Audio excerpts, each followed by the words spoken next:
ആരിഫ് ഹുസൈൻ നോക്കൂ, ഉമ്മൻചാണ്ടി സർക്കാരിൻ്റെ കാലത്താണ് കൊലപാതകം. പിന്നീട് ഈ അന്വേഷണം നടക്കുന്നതൊക്കെ പിണറായി സർക്കാരിൻ്റെ കാലത്താണ്.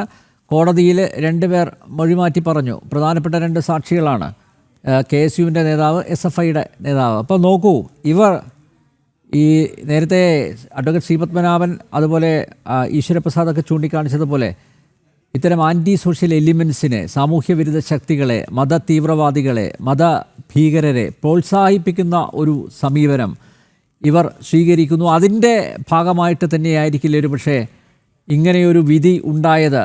കാരണം നേരത്തെ പറയും, ഇത് ഈ പൊളിറ്റിക്കൽ ആംഗിളിൽ കൂടി നോക്കേണ്ടതല്ലേ. ഇപ്പോൾ അന്വേഷണത്തിൽ അപാകതകളുണ്ടോ, അല്ലെങ്കിൽ കൃത്യമായിട്ടുള്ള രേഖകൾ ഹാജരാക്കുന്നതിൽ, തെളിവുകൾ ഹാജരാക്കുന്നതിൽ ഒരുപക്ഷെ പ്രോസിക്യൂഷന് വീഴ്ച സംഭവിച്ചോ, അതൊക്കെ അവിടെ നിൽക്കട്ടെ. പക്ഷേ എങ്കിലും ഇതിൽ ആ ഒരു പൊളിറ്റിക്കൽ നെക്സസ്, ഇത്തരം ശക്തികളുമായിട്ടുള്ള, തീവ്രവാദ ശക്തികളുമായിട്ടുള്ള ആ രാഷ്ട്രീയ ബന്ധം, അത് ഇടതുമുന്നണിയെ സംബന്ധിച്ചിടത്തോളം, വലതുമുന്നണിയെ സംബന്ധിച്ചിടത്തോളം അവർക്ക് ഉപേക്ഷിക്കാൻ പറ്റുന്നില്ല.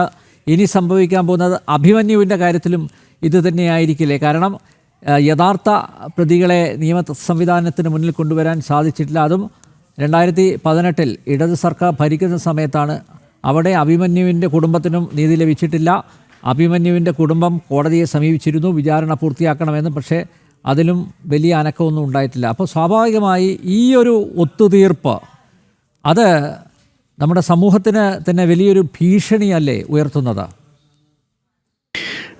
നമുക്ക് വേണമെങ്കിൽ അങ്ങനെയൊക്കെ പറയാം, പക്ഷെ ഞാനത് പറയാൻ ഒരുക്കല്ലെന്നേ പറയുള്ളൂ. കാരണം ഇവിടെ ഇപ്പോൾ രഞ്ജിത്ത് മാധവൻ വധക്കേസിൽ അവർക്ക് അനുകൂലമായിട്ടാണ് വിധി വന്നത്. എന്ന് വെച്ചാൽ അവർക്ക് തക്കതായ ശിക്ഷ കിട്ടുകയാണ് ചെയ്തത്. അപ്പോൾ അതെങ്ങനെയാണ് സംഭവിക്കുന്നത്?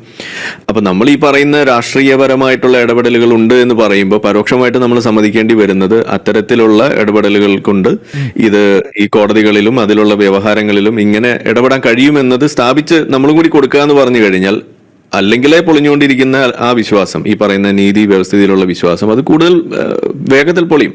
അതാണുണ്ടാവും. എന്തിനാ അതിന് നിൽക്കുന്നതെന്നാണ് ഞാൻ ചോദിക്കുക. അതിൻ്റെ ആവശ്യമില്ല.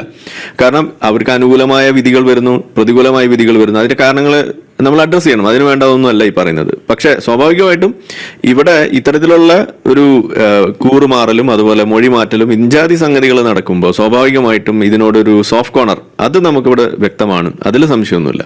പക്ഷെ അതെല്ലാം തന്നെ ഇത് കോടതി വിധികളിലേക്ക് അത് എത്തുന്നു, അതിനുവേണ്ടി അത് ഇൻഫ്ലുവൻസ് ചെയ്യുന്നു, അല്ലെങ്കിൽ അതിൽ ചില ഒമിഷൻസ് മനഃപൂർവ്വം വരുത്തുന്നു എന്നൊക്കെ പറഞ്ഞു കഴിഞ്ഞാൽ അത് ശരിയാവുമെന്ന് എനിക്ക് തോന്നുന്നില്ല. അത് പറയാൻ ഞാൻ ഒരുക്കല്ല. ഓക്കെ, എന്തായാലും നീണ്ട 13 വർഷത്തിനിപ്പുറവും വിശാലിൻ്റെ കുടുംബത്തിന് നീതി ലഭിച്ചിട്ടില്ല. വിശാല വധക്കേസിൽ വിധി പുറത്തു വരുമ്പോൾ മതതീവ്രവാദികളുടെ അരുംകൊലയോടുള്ള നിയമ സംവിധാനത്തിൻ്റെ സമീപനം, അതുപോലെ ഈ വിധി പൊതുസമൂഹത്തിന് നൽകുന്ന സന്ദേശം, അതൊക്കെ വരും ദിവസങ്ങളിലും സജീവമായി ചർച്ച ചെയ്യപ്പെടേണ്ടതാണ്. ചർച്ച ചെയ്യപ്പെടും എന്ന് തന്നെ കരുതുന്നു.